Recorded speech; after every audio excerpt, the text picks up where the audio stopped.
SCP-029. Object Class Keter. Special Containment Procedures. SCP-029 is to be incarcerated in a Class 5 containment cell. She is to be allowed access to nothing of a physical nature. Her containment cell is to be placed behind a triple airlock to avoid her escape.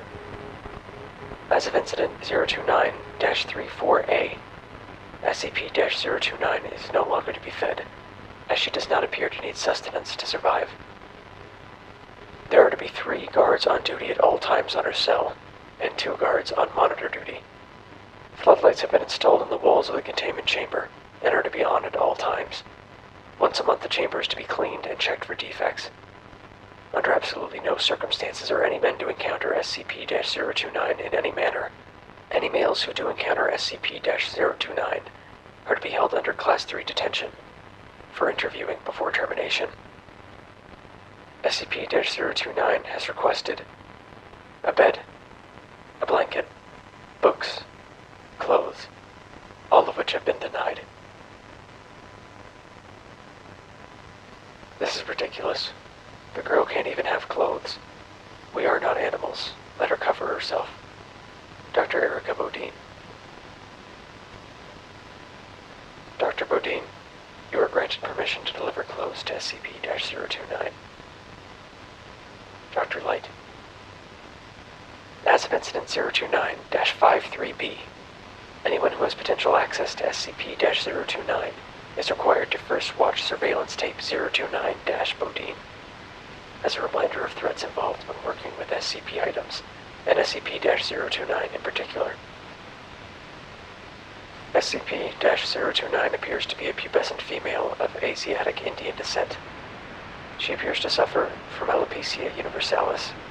Over 80% of her pigmentation is a true black, while the rest of her skin has a complete lack of melanin, to the point of albinism. Her eyes are also a dark black in color. SCP-029 has severe homicidal tendencies, and has displayed a remarkable ability to use any item as a weapon. However, she has a severe compulsion against shedding blood, preferring instead to strangle her victims. SCP-029 has demonstrated dexterity and physical reactions 4 times as fast as the average human. SCP-029 has also displayed extensive resistance to damage of all forms.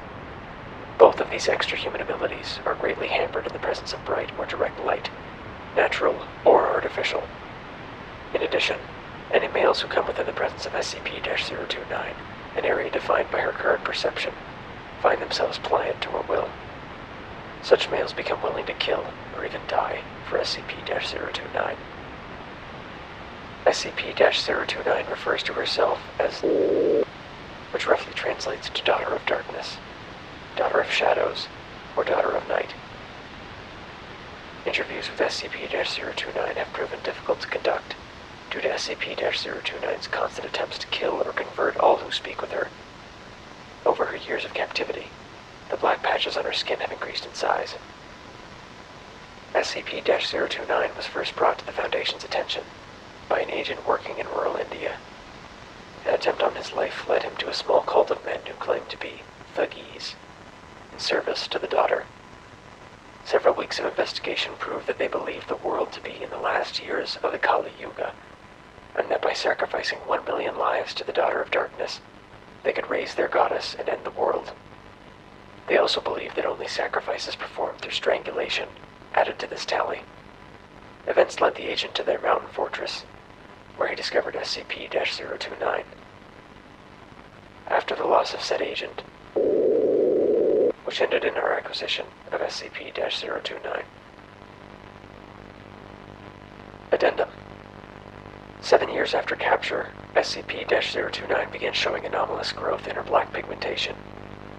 When questioned about it, she claimed her followers were on the move once more. Investigation led us to a concentration of so-called Thuggees that had escaped our initial foray.